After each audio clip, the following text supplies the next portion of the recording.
things that you like a lot. Let's talk about salads. So salads are super, super simple.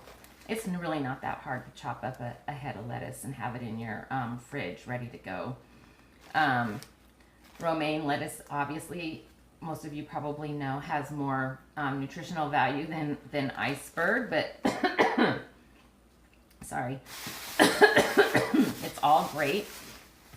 If you don't have time to chop the lettuce up, lettuce is sold in the bag. There's every kind of different kind of salad mix you can find out there to buy. Some people say they're a little nervous about, I'm gonna have to get a drink.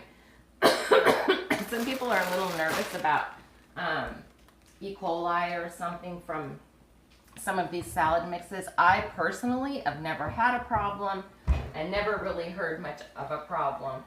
I guess if you're nervous about it, you could take those and wash them really well, and that might help a little bit. I don't know that it helps with the coli.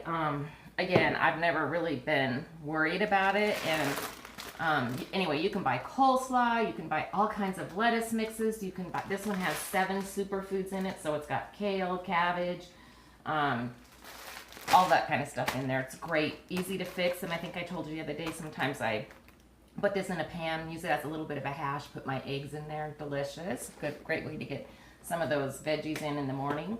Another simple, super easy spinach. Throw this in your smoothies, cut it up for lettuce.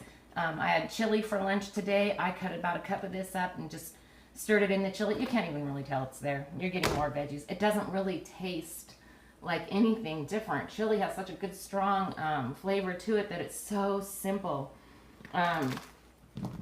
And then, of course, if you have all these little veggies and all these little snackables on hand when you're making your salads, you already have things to add. Carrots are wonderful for your eyes. You can use them in soups. You can eat them plain, stir fries, just all kinds of things you can do with carrots. Endive. This tastes just kind of like a little bit of lettuce. You can just, peel the leaf, the little lettuce leaf right off there. Say you need some chicken salad or tuna or something, you need a little scoop. It's pretty good. If you've never tried endive, you should probably try it. I don't think it's super cheap, though. That's one thing about that. Another thing, cauliflower is one of my favorite vegetables as far as being so versatile. I don't know how many of you have seen the recipes for mashed potatoes, rice. You can buy these. I went and looked because I don't hardly buy many things prepared, but so I went and looked in the freezer section, and you can buy cauliflower rice and cauliflower mashed potatoes and cauliflower and sweet potato mashed potatoes, or all these different combinations that all you have to do is heat up. There are ways to get your veggies in if you don't have time to chop, dice, and slice your own. But, you know, again, while you're cooking dinner, you just get your head of cauliflower out, you chop it up, you put it in small bite-sized pieces, stick some in a big mason jar, stick it in your fridge. One thing I love about putting your veggies in these mason jars is you open up your fridge and you have all these beautiful colors. I mean, orange and green and white. Just all of these beautiful colors of veggies sitting there looking staring you right in the face while you're trying to decide what to eat. You grab a couple of those jars out and you can snack on them while you're trying to figure out what to eat, and maybe that'll get you going in the right direction.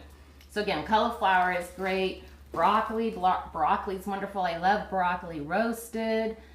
This is one of the things on cauliflower. Actually, I don't like any of my veggies steamed at all. I don't like them overdone. So mostly I do roasting on broccoli. I eat it plain. It goes in soups. It goes in stir fries.